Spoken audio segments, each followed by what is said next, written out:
In tonight's Government Insider, reforming the general schedule. It's the system by which federal employees are hired, paid, promoted, and fired, and now it's under review in the Defense Department. For more, we turn to our guest tonight on Capitol Insider, Joe Davidson, Federal Diary columnist at The Washington Post. Joe, a proposal called Force of the Future is the Obama administration's attempt to reform civil service within the Defense Department. Give us an overview of the proposed plan. Well, essentially, the plan would give the Secretary of Defense much more authority over federal employees. It's worth noting that the Department of Defense hires more civilians, employs more civilians than any other department by far. So whatever happens in the Defense Department is an indication of the kinds of things that the administration might want to see government-wide.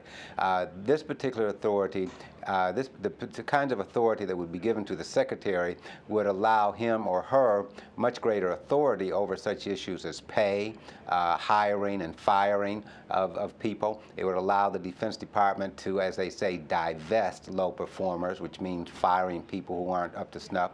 And so generally speaking, it would give the management of the department, the Secretary in particular, and certainly his or her designees, greater authority over the work lives of the civilians in the department.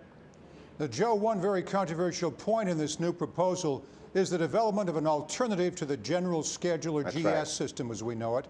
Currently, it's used across agencies as a ranking system for federal employees. But now, the Obama administration has suggested that it should be scrapped. Under this new plan, what would take its place?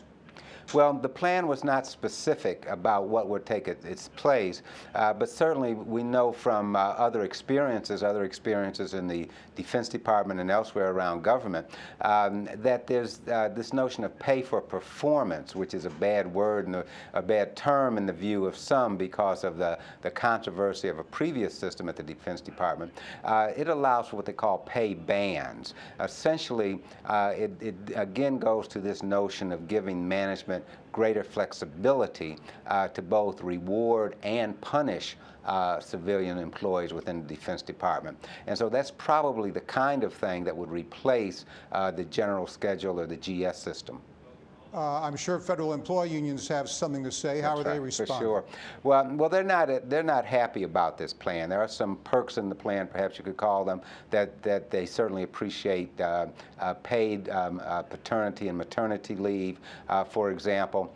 But this whole notion of moving again toward this quote-unquote pay for performance system is something that they really oppose. Not that they oppose people getting paid based on how well they perform, but they say this kind of a system would allow too much discretion for managers who could then apply it in discriminatory ways. And in fact, the previous system at the Defense Department under the Bush administration, one of the reasons it was eventually terminated by Congress, essentially outlawed by Congress, was because of complaints that it operated in a discriminatory fashion. One of the beauties of the general schedule, the GS system, and perhaps it's one of the things that makes it a bit rigid as well, is it does have these classifications, and it's more easily, managers can more easily put people in these different classifications, and that works to kind of dissuade the kinds of discrimination on a racial and gender basis that we saw under the previous NSPS system, as it was called, in the Defense Department. But Joe, from what I gather from you, it sounds as though this new proposal is something that could be used to replace the entire GS system throughout government. Well, I think that is definitely a possibility. There's no formal proposal to do that at the moment. But you have to think that if the Obama administration is going to try to create a new system, or certainly is considering that within the Defense Department, and it is the largest department, then it's not too much of a jump, not too much of a stretch to imagine that these kinds of proposals could find themselves working their way across government. Let me ask you this. The Defense Department, are they starting there because it's too much of a dinosaur? And secondly, who has the final say in all of this? Well, this is now up for review within the Pentagon, and it would have to go before the Secretary, Ash Carter there, the Secretary of Defense, before this is implemented. I think there's still a good ways away before, a good way to go before this becomes final. I think that they will have to take into account opposition from the unions and their Democratic allies on the Hill, and the kinds of political hassles that they might incur should they decide to implement a system of this type. I can also say, however, that the move toward greater, broader civil service reform, I think, is continuing to grow in this city, both among Republicans and Democrats. And so I think this is something that the unions will have to contend with in the not too distant future. And it's an election year, right? That's right.